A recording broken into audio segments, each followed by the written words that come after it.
اعلی حضرت مفتی اعظم حجت الاسلام بریلی تجھے سلام۔ السلام علیکم ورحمۃ اللہ تعالی وبرکاتہ۔ مرکز اہل سنت جامعہ رضویہ منظر اسلام کے یوٹیوب چینل ہم سبق درس نظامی میں آپ کا خیر مقدم ہے۔ جنہوں نے اب تک ہمارے چینل کو سبسکرائب نہیں کیا ہے وہ ضرور سبسکرائب کر لیں اور گھنٹی بھی دبا دیں تاکہ ہر اپلوڈ کی نوٹیفیکیشن اور اطلاع آپ تک پہنچتی رہے۔ ساتھ ہی ساتھ اپنے ساتھیوں سے بھی شیئر کریں اور بات پسند آئے تو لائک بھی کیا کریں۔ آپ کے سامنے اب حضرت مولانا مفتی محمد قمر صاحب اصول الشاشی کا درس دیں گے، آپ حضرات اس کو بغور سماعت فرمائیں۔ السلام علیکم ورحمۃ اللہ وبرکاتہ۔ بسم اللہ الرحمن الرحیم۔ وحکم الخاص من الکتاب وجوب العمل به لا محالۃ۔ یہاں سے مصنف علیہ الرحمہ کتاب اللہ کے لفظ خاص کا حکم بیان فرماتے ہیں۔ ماقبل میں آپ نے کتاب اللہ کے لفظ خاص اور لفظ عام کی تعریف کو ملاحظہ کیا۔ یہاں سے آپ کتاب اللہ کے لفظ خاص کے حکم کو ملاحظہ کریں گے۔ تو کتاب اللہ کے لفظ خاص کا حکم یہ ہے کہ اس لفظ خاص کے موجب پر عمل کرنا یقینی طور پر واجب ہے۔ لفظ خاص کے موجب پر عمل کرنا یقینی طور پر واجب ہے۔ موجب سے مراد یہاں پر یعنی کہ کتاب اللہ کے لفظ خاص کا جو معنی ہے، معنی اس معنی پر عمل کرنا یقینی طور پر واجب ہے۔ کیوں واجب ہے؟ اس لیے واجب ہے کہ وہ الفاظ جو معنی کے لیے وضع کیے گئے ہیں تو ان الفاظ کی وضع سے مقصود یہ ہے کہ وہ الفاظ معنی پر دلالت کریں جن معنی کے لیے وہ الفاظ وضع کیے گئے ہیں۔ اس لیے کہ اگر وہ الفاظ جن معنی کے لیے وضع کیے گئے ہیں اگر وہ ان معنی پر دلالت نہیں کریں گے تو اب الفاظ کی معنی کے لیے وضع سے کوئی فائدہ نہیں رہے گا۔ اس لیے علماء کرام نے یہ حکم ثابت کیا کہ کتاب اللہ کے لفظ خاص کا حکم یہ ہے کہ اس سے حاصل ہونے والا معنی اس پر عمل کرنا یقینی طور پر واجب ہوگا۔ وحکم الخاص من الکتاب وجوب العمل به لا محالۃ۔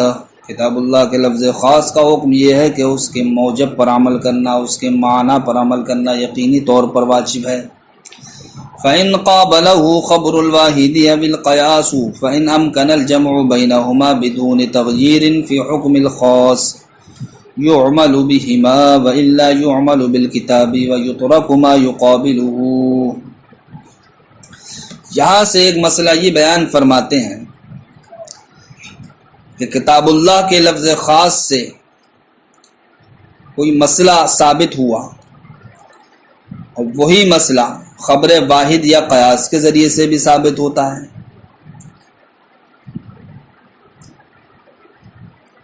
تو اب ہمیں یہ دیکھنا ہے جب وہ مسئلہ بعین ہی جو کتاب اللہ کے لفظ خاص سے ثابت ہوا ہے اس میں کچھ بدلاؤ کے ساتھ وہی مسئلہ خبر واحد یا قیاس کے ذریعے سے ثابت ہو رہا ہے تو ان دونوں صورتوں میں کیا کیا جائے گا؟ تو مصنف علیہ الرحمہ بیان فرماتے ہیں کہ اگر کتاب اللہ کے لفظ خاص کے مقابل خبر واحد اور قیاس آ جائے، خبر واحد آ جائے یا قیاس آ جائے، تو ایسی صورت میں یہ کیا جائے گا کہ اگر کتاب اللہ کے لفظ خاص سے جو حکم ثابت ہوا ہے اگر بعین ہی وہی حکم خبر واحد یا قیاس سے بھی ثابت ہو تب ایسی صورت میں دونوں پر عمل کیا جائے گا، یعنی کتاب اللہ کے لفظ خاص پر بھی عمل کیا جائے گا اور خبر واحد یا قیاس پر بھی عمل کیا جائے گا۔ اور اگر کتاب اللہ کے لفظ خاص سے جو مسئلہ ثابت ہوا ہے اب اس مسئلے میں کچھ تغییر کچھ تبدیل کے ساتھ خبر واحد کے ذریعے سے بھی مسئلہ ثابت ہوتا ہے یا قیاس کے ذریعے سے بھی مسئلہ ثابت ہوتا ہے، تو ایسی صورت میں جناب والا کتاب اللہ کے لفظ خاص پر ہی عمل کیا جائے گا، خبر واحد یا قیاس پر عمل نہیں کیا جائے گا۔ حاصل کلام یہ ہے کہ کتاب اللہ کے لفظ خاص سے جو حکم ثابت ہوتا ہے، اگر اسی حکم کے موافق خبر واحد یا قیاس بھی آ جائے تو ایسی صورتوں میں کتاب اللہ کے لفظ خاص پر بھی عمل کیا جائے گا اور خبر واحد یا قیاس پر بھی عمل کیا جائے گا۔ اور اگر معاملہ یہ ہے کہ کتاب اللہ کے لفظ خاص سے جو حکم ثابت ہوا ہے اس حکم میں تغییر و تبدیل کے ساتھ اگر خبر واحد یا قیاس کے ذریعے سے کوئی حکم ثابت ہوتا ہے، تب ایسی صورت میں خبر واحد یا قیاس کو چھوڑ دیا جائے گا اور کتاب اللہ کے لفظ خاص پر ہی عمل کیا جائے گا۔ تو پہلی صورت میں یعنی کہ جب خبر واحد یا قیاس کتاب اللہ کے لفظ خاص کے حکم کے موافق ہو تو دونوں پر عمل یعنی کہ کتاب اللہ کے لفظ خاص پر بھی اور خبر واحد یا قیاس پر بھی عمل کرنا جائز کیوں ہے؟ اس لیے جائز ہے کہ دلائل میں اصل یہ ہے کہ عمل دلایا جائے انہیں، نہ کہ یہ کہ ان کو عمل سے چھوڑ دیا جائے۔ تو جب خبر واحد اور قیاس کتاب اللہ کے لفظ خاص سے جو حکم ثابت ہوا ہے اس حکم کو کچھ بھی نہیں بدلنا ہے، تب ایسی صورت میں اسی قاعدے کے پیش نظر کے دلائل میں اصل عمل دلانا ہے، نہ کہ ان دلائل کو عمل سے روکنا۔ اسی قاعدے کے پیش نظر خبر واحد اور قیاس ان دونوں پر اور لفظ خاص پر بھی عمل کیا جائے گا۔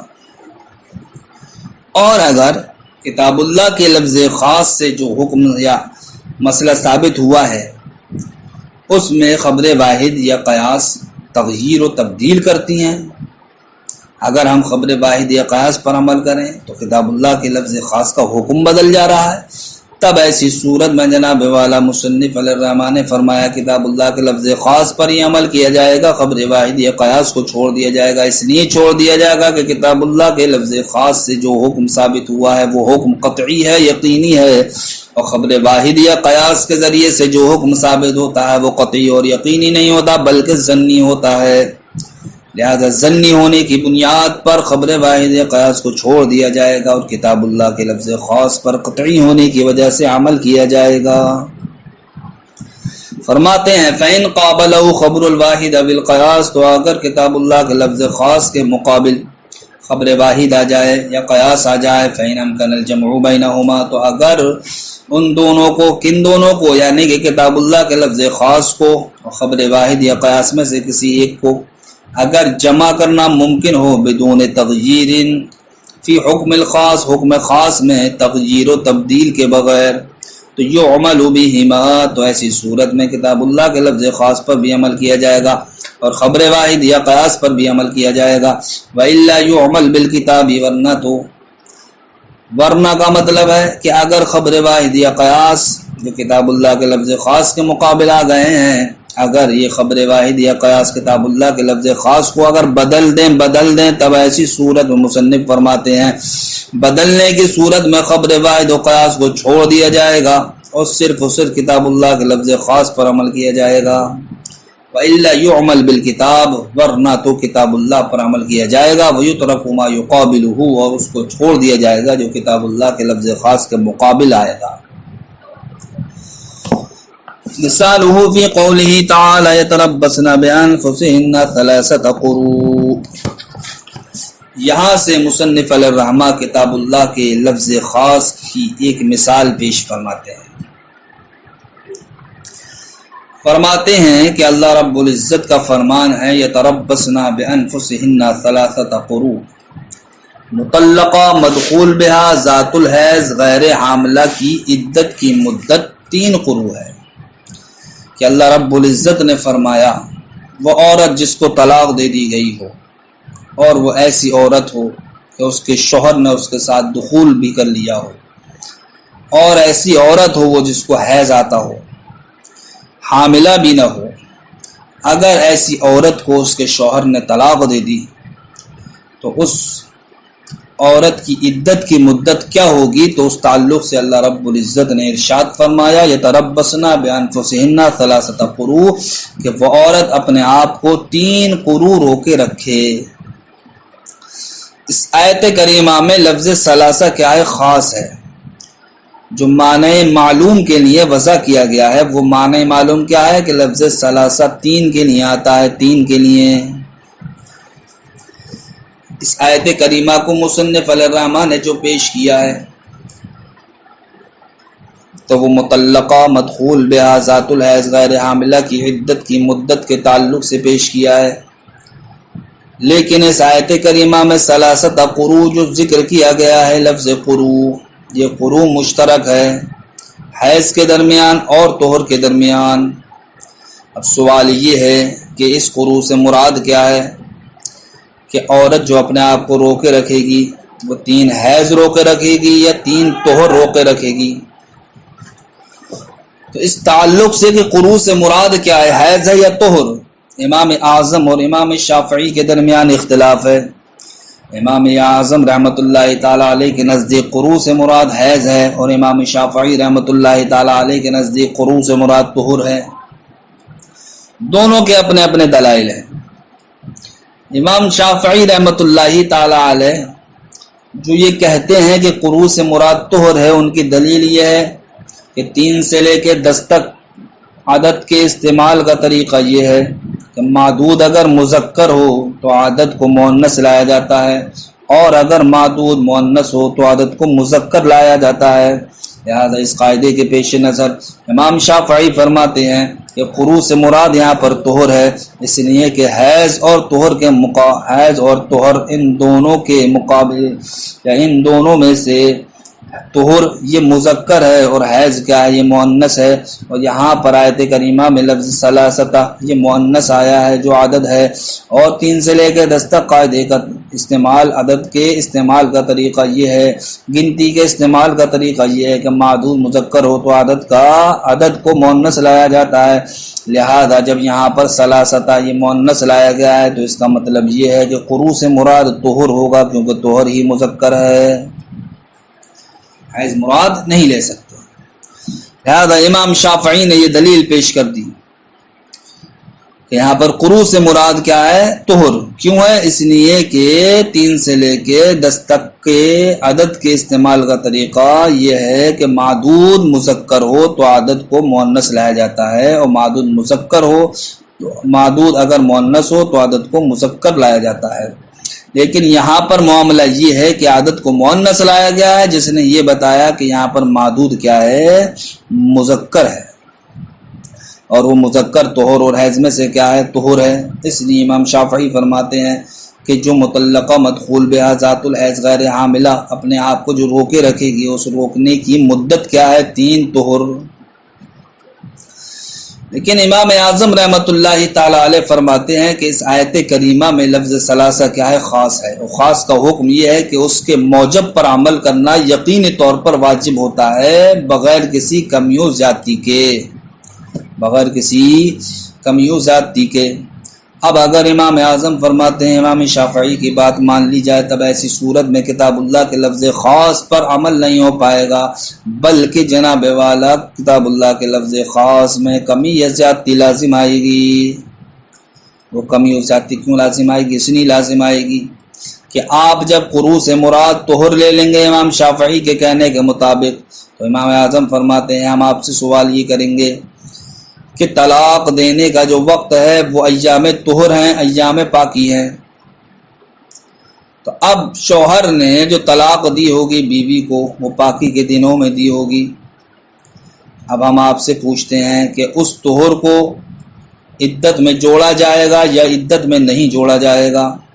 اگر آپ یہ کہیں گے کہ اس طہر کو عدت میں جوڑا جائے گا تو ہم یہ کہیں گے کہ ایسی صورت میں کتاب اللہ کے لفظ خاص یعنی کہ ثلاثہ میں کمی لازم آئے گی، اس لیے کہ وہ طہر جس میں شوہر نے طلاق دی ہے اس کا کچھ حصہ گزر چکا ہے، تو اب یہ طہر بھی آپ نے عدت میں شامل مان لیا، اس کے علاوہ 2 اور طہر عدت میں شمار کیے، تو اب 2 طہر اور تیسرے کا بعض یہ عدت کی مدت ٹھہرے گا۔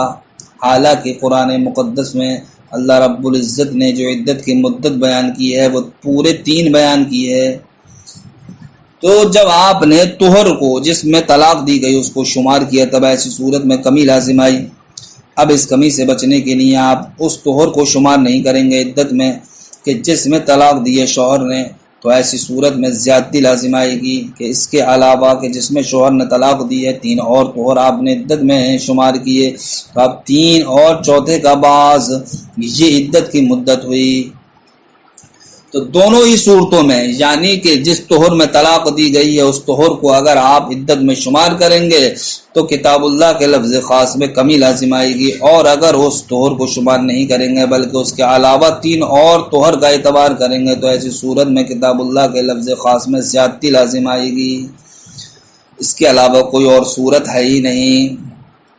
اور کتاب اللہ کے لفظ خاص کا حکم تو یہ تھا کہ اس پر عمل کرنا یقینی طور پر واجب ہے بغیر کسی کمی و زیادتی کے۔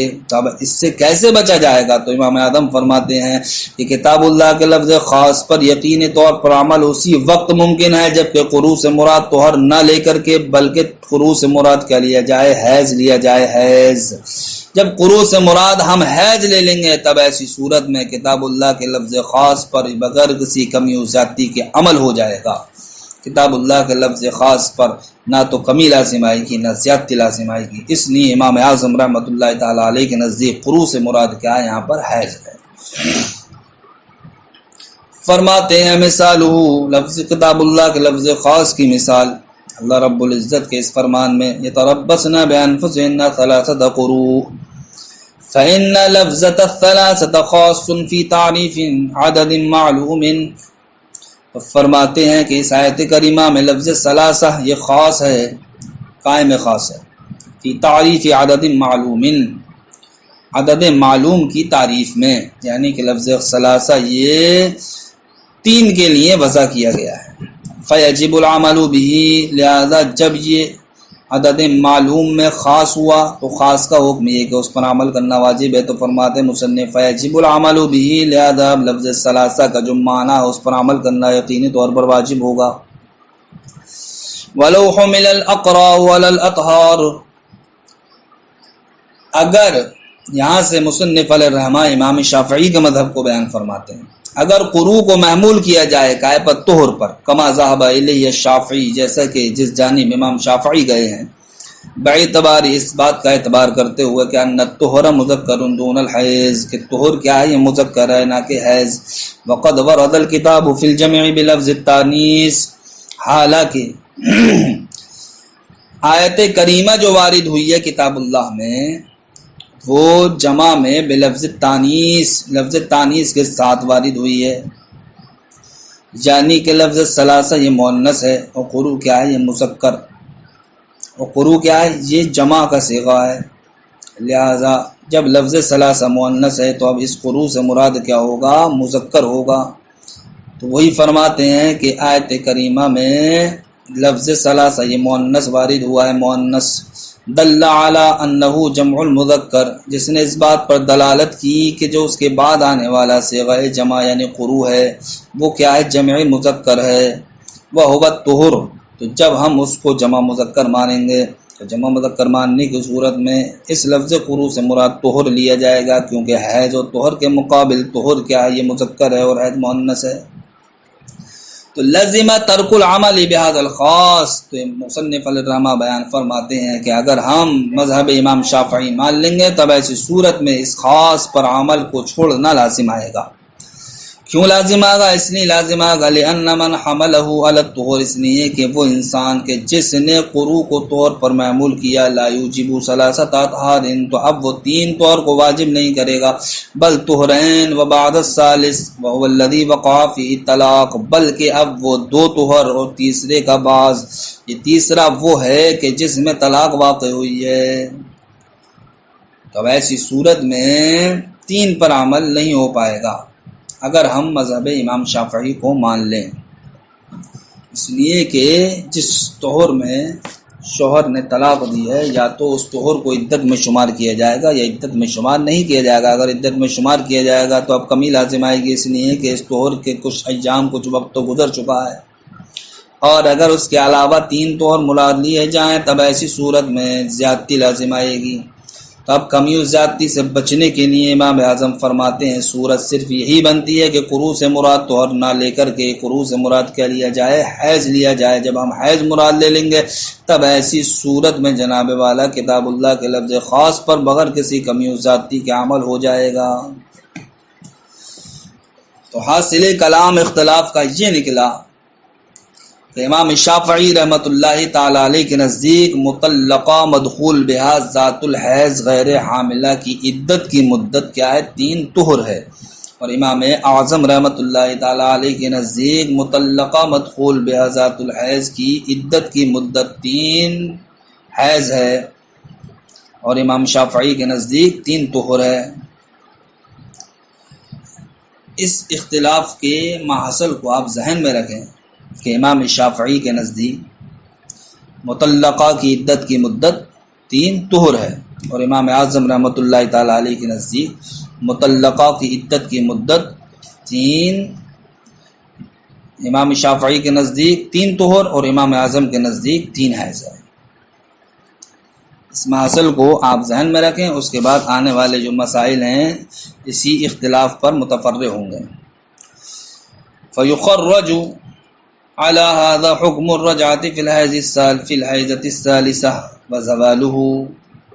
پہلا مسئلہ مصنف علیہ الرحمہ اسی اختلاف پر متفرع کرتے ہوئے بیان فرماتے ہیں کہ امام شافعی کے نزدیک مطلقہ کی عدت کی مدت 3 طہر ہے، اور امام اعظم رحمۃ اللہ تعالی علیہ کے نزدیک مطلقہ کی عدت کی مدت 3 امام شافعی کے نزدیک 3 طہر اور امام اعظم کے نزدیک 3 حیض ہے۔ اس ماحصل کو آپ ذہن میں رکھیں، اس کے بعد آنے والے جو مسائل ہیں اسی اختلاف پر متفرع ہوں گے۔ فیخرج على هذا حکم الرجعة في الحیضة الثالثة وزوالہ۔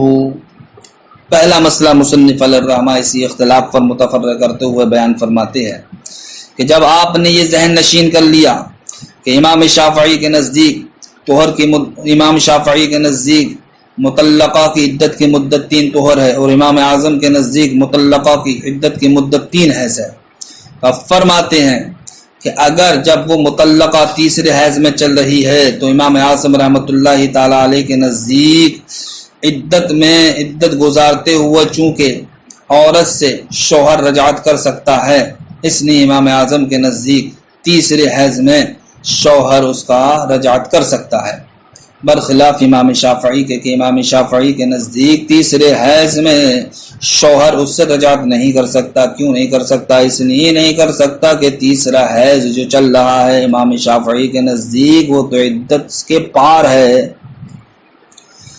یعنی کہ رجعت جو شوہر کرتا ہے وہ عدت کے دوران ہی کر سکتا ہے۔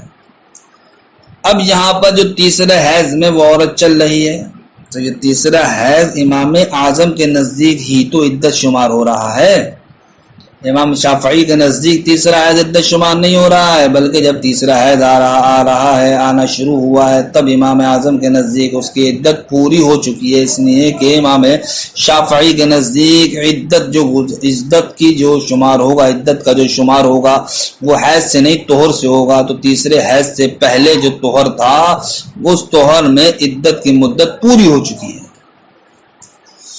لہذا امام شافعی کے نزدیک تیسرے حیض میں مرد اپنی عورت سے رجعت نہیں کر سکتا، اس لیے کہ اب وہ اس کے لیے اجنبیہ ہو چکی، لیکن امام اعظم کے نزدیک چونکہ وہ عدت میں ہے، عدت میں ہونے کی وجہ سے من وجہن وہ ابھی اس کے نکاح میں ہے، اس لیے امام اعظم کے نزدیک شوہر تیسرے حیض میں عورت کے چلنے کی وجہ سے رجعت کر سکتا ہے۔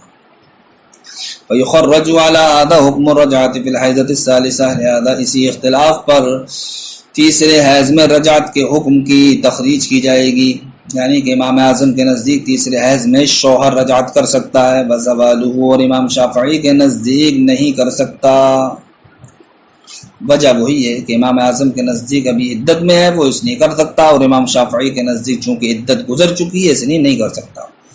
وتصحیح نکاح الغیر وابطالہ، اور دوسرا نکاح کرنا کیا صحیح ہے، وَإِبْطَالُهُ اور اس کو باطل کرنا، یہ امام شافعی کے نزدیک۔ دوسرا مسئلہ مصنف علیہ الرحمہ اسی اختلاف پر متفرق کرتے ہوئے یہ بیان فرماتے ہیں کہ جب عورت عدت گزار رہی ہوتی ہے تو عدت کی صورت میں اس کے لیے دوسرے سے نکاح کرنا یہ جائز نہیں ہوتا ہے، لیکن عدت گزارنے کے بعد دوسرے سے نکاح وہ کر سکتی ہے۔ تو جب عورت تیسرے حیض میں چل رہی ہے تو امام شافعی کے نزدیک چونکہ اس کی عدت ختم ہو چکی ہے، اس لیے امام شافعی کے نزدیک اس عورت کا جو تیسرے حیض میں ہے دوسرے سے نکاح کرنا صحیح ہے، لیکن امام اعظم رحمۃ اللہ تعالی علیہ کے نزدیک اس عورت کا جو تیسرے حیض میں چل رہی ہے دوسرے سے نکاح کرنا باطل ہے۔ باطل اس لیے باطل ہے کہ وہ جب عدت میں ہے تو عدت میں ہونے کی وجہ سے وہ ابھی اپنے شوہر ہی کے کیا ہے نکاح میں ہے۔ جب شوہر کے نکاح میں ہے تو اب شوہر کے نکاح میں ہونے کی وجہ سے دوسرے سے نکاح کرنا اس کا باطل ہوگا۔ اس لیے امام شافعی کے نزدیک عدت پوری ہو جانے کی وجہ سے دوسرے مرد سے نکاح کرنا اس عورت کا صحیح ہوگا، لیکن امام اعظم کے نزدیک عدت ختم نہ ہونے کی وجہ سے دوسرے مرد سے نکاح کرنا یہ باطل ہوگا۔ وتصحیح نکاح الغیر وابطالہ اور دوسرے سے نکاح کرنا یہ امام شافعی کے نزدیک تو صحیح ہے اور امام اعظم رحمۃ اللہ تعالی علیہ کے نزدیک باطل ہے۔ وحکم الحبس والاطلاق والمسکن والانفاق، یہاں سے مصنف علیہ الرحمہ یہ مسئلہ بیان فرماتے ہیں کہ جب عورت عدت میں ہوتی ہے تو عدت میں ہونے کی بنیاد پر شوہر کو اس عورت کو اور روکنے کا حق حاصل ہوتا ہے، یعنی کہ جب مطلقہ عدت گزارتی ہے تو اس کے لیے حکم یہ ہے کہ وہ اپنے شوہر کے گھر میں ہی کیا کرے عدت گزارے۔ تو اب شوہر کے لیے یہ اجازت ہے کہ وہ مطلقہ کو عدت گزارنے کے لیے روکے رکھے۔ اب چونکہ مسئلہ چل رہا تیسرے حیض کا تو تیسرے حیض میں تیسرا حیض جو عدت شمار ہو رہا وہ امام اعظم کے نزدیک اور امام شافعی کے نزدیک تیسرے حیض میں تو اس کی عدت پوری ہو چکی ہے۔ تو اب فرماتے ہیں کہ بیوی کو تیسرے حیض میں جو روکے رکھنے کا حکم ہے وہ امام اعظم رحمۃ اللہ تعالی علیہ کے نزدیک ہے کہ امام اعظم رحمۃ اللہ تعالی علیہ کے نزدیک شوہر کو تیسرے حیض میں جو عورت چل رہی ہے اس عورت کو روکنے کا حق حاصل ہے۔ والاطلاق اور امام شافعی رحمۃ اللہ تعالی علیہ کے نزدیک روکنے کا حق حاصل نہیں ہے بلکہ اس کو آزاد چھوڑ دے، بلکہ اس کو اب اجازت دے دے کہ وہ اس کے گھر سے چلی جائے۔ تو حکم الحبس اور روکنے کا حکم حاصل ہے کس کو؟ کس کے نزدیک؟ امام اعظم کے نزدیک۔ والاطلاق اور چھوڑنے کا حق حاصل ہے کس کے نزدیک؟ امام شافعی کے نزدیک۔ والمسکن والانفاق، مسئلہ یہ ہے کہ جب تک عورت نکاح میں ہوتی ہے مرد کے ایسی صورت میں تو اس شوہر پر اس کے لیے رہنے کو گھر دینا بھی واجب ہوتا ہے اور اس کا خرچہ بھی دینا کیا ہوتا ہے شوہر پر واجب ہوتا ہے۔ تو اب تیسرے حیض میں چونکہ یہ عورت چل رہی ہے تو امام اعظم کے نزدیک وہ ابھی اسی کے نکاح میں ہے، اس لیے امام اعظم کے نزدیک شوہر پر گھر دینا بھی مسکن بھی واجب ہوگا، والانفاق و خرچہ دینا بھی کیا ہوگا؟ واجب ہوگا۔ برخلاف امام شافعی کے چونکہ وہ تیسرے حیض میں چل رہی ہے تو عدت سے وہ پار ہو چکی ہے، عدت ختم ہو چکی ہے، نہ تو اس کو اس شوہر کو گھر دینا واجب ہوگا اور نہ ہی اس شوہر پر بیوی کا خرچہ واجب ہوگا۔ والخلع والطلاق، ایک مسئلہ مصنف علیہ الرحمہ یہ بیان فرماتے ہیں اسی اختلاف پر متفرق کرتے ہوئے کہ خلا چونکہ یہ کیا ہے؟ طلاق ہے۔ تو جب بیوی عدت گزار رہی ہے تو ابھی گویا کہ وہ من وجہ نکاحی میں ہے اور نکاحی میں کیا کیا جاتا ہے؟ طلاق دی جاتی ہے۔ اس لیے امام اعظم کے نزدیک جب وہ تیسرے حیض میں چل رہی ہے تو اب بیوی سے خلا بھی کر سکتا ہے، وہ طلاق اور بیوی کو مزید طلاقیں بھی دے سکتا ہے، یعنی کہ اگر اس نے اپنی بیوی کو ایک طلاق دی ہے اس کی وہ عدت گزار رہی ہے تو اب وہ باقی دوسری یا تیسری بھی طلاق اس کو عدت ہی میں رہتے ہوئے دے سکتا ہے۔ برخلاف امام شافعی کے کہ امام شافعی کے نزدیک نہ تو وہ خلا کر سکتا ہے اور نہ ہی طلاق دے سکتا ہے، اس لیے کہ امام شافعی کے نزدیک چونکہ اب وہ عدت میں نہیں ہے بلکہ عدت تو گزار چکی ہے وہ۔ وتزوج الزوج باختها، ایک مسئلہ یہ بیان فرماتے ہیں کہ شوہر کا جب اس کی مطلقہ عورت تیسرے حیض میں چل رہی ہے، آیا کہ وہ اس بیوی کی بہن سے شوہر نکاح کر سکتا ہے یا نہیں؟ تو امام اعظم کے نزدیک نہیں کر سکتا، امام شافعی کے نزدیک کر سکتا ہے، امام اعظم کے نزدیک کیوں نہیں کر سکتا؟ اس لیے نہیں کر سکتا جب وہ تیسرے حیض میں ہے تو ابھی وہ من وجہن اسی کے نکاحی میں ہے۔ اب اگر اس کی بہن سے یہ نکاح کر لے گا شوہر تو ایسی صورت میں اجتماع بین الاختین لازم آئے گا، دو بہنوں کو ایک نکاح میں جمع کرنا لازم آئے گا، جو کہ جائز نہیں ہے۔ برخلاف امام شافعی کے کہ امام شافعی کے نزدیک چونکہ وہ تیسرے حیض میں چل رہی ہے تو عدت تو وہ گزار چکی ہے، اس لیے اب وہ بھی اپنی مطلقہ بیوی کی بہن سے نکاح کر سکتا ہے۔ وَأَرْبَعَ سِوَاهَا، کہا یہ مسئلہ کہ وہ عورت جو مطلقہ ہے تیسرے حیض میں چل رہی ہے تو شوہر اس عورت کے علاوہ کسی چوتھی عورت سے نکاح کر سکتا ہے یا نہیں؟ تو امام اعظم کے نزدیک اس عورت کے علاوہ چوتھی عورت سے نکاح نہیں کر سکتا، یعنی کہ جس شوہر نے اپنی بیوی کو طلاق دی ہے اس کی پہلے سے ہی 3 بیویاں اور ہیں، اور چوتھی بیوی یہ ہے کہ جس کو اس نے طلاق دے دی ہے۔ اب اگر وہ اس مطلقہ کے جو تیسرے حیض میں چل رہی ہے اس کے علاوہ وہ ایک اور عورت سے نکاح کرنا چاہتا ہے تو امام اعظم کے نزدیک نکاح کرنا جائز نہیں ہوگا، اس لیے نہیں ہوگا کہ تیسرے حیض میں ہونے کی وجہ سے یہ بھی ابھی اسی کے نکاح میں ہے۔ اب اگر اس کے علاوہ کسی چوتھی عورت سے نکاح کرے گا وہ تو اب 5 عورتوں کا نکاح میں جمع کرنا لازم آگا، اور ایک مرد کے لیے 4 عورتوں تک تو اجازت ہے، 5ویں عورت کو نکاح میں رکھنے کی اجازت نہیں ہے۔ برخلاف امام شافعی کے کہ امام شافعی کے نزدیک وہ اس مطلقہ کے علاوہ چوتھی عورت سے نکاح کر سکتا ہے، اس لیے کہ جب وہ تیسرے حیض میں ہے تو عدت وہ اس کی پوری ہو چکی ہے، لہذا اب وہ اس کے نکاح میں نہیں رہی، جب نکاح میں نہیں رہی تو اب اس کے حق میں صرف 3 ہی عورتیں ہوئیں، اس لیے اب وہ چوتھی عورت سے نکاح کر سکتا ہے۔ وتزوج الزوج باختها، شوہر مطلقہ کی بہن سے نکاح کر سکتا ہے، کس کے نزدیک؟ امام شافعی کے نزدیک۔ واربع سواها، اور مطلقہ کے علاوہ 4 عورتوں سے نکاح کر سکتا ہے، کس کے نزدیک؟ امام شافعی کے نزدیک۔ امام اعظم کے نزدیک نہ ہی تو مطلقہ کی بہن سے نکاح کر سکتا ہے تیسرے حیض میں، اور نہ ہی مطلقہ کے علاوہ 4 عورتوں سے نکاح کر سکتا ہے تیسرے حیض میں۔ احکام المیراث مع کثرت تعدادها، فرماتے ہیں اسی اختلاف پر علم میراث کے بہت سارے احکام کیا ہوتے ہیں؟ متفرع ہوتے ہیں، جن کی تعداد مع کثرت تعدادها، جن کی تعداد بہت زیادہ ہے۔ یعنی کہ اگر تیسرے حیض میں عورت چل رہی تھی اور اسی درمیان اس کے شوہر کا انتقال ہو گیا، امام اعظم رحمۃ اللہ تعالی علیہ کے نزدیک چونکہ تیسرے حیض میں ہونے کی وجہ سے یہ ابھی شوہر کے نکاحی میں ہے، لہذا اب جو شوہر مال چھوڑ کر مرا ہے اس مال کی وارث یہ بیوی بھی ہوگی۔ لیکن امام شافعی کے نزدیک چونکہ تیسرے حیض میں ہونے کی وجہ سے یہ عدت گزار چکی ہے، عدت کے ایام ختم ہو چکے ہیں، اب اگر تیسرے حیض میں ہے یہ اور شوہر مر گیا تو اب اس کے لیے وراثت سے کچھ بھی نہیں ملے گا۔ السلام علیکم ورحمۃ اللہ وبرکاتہ۔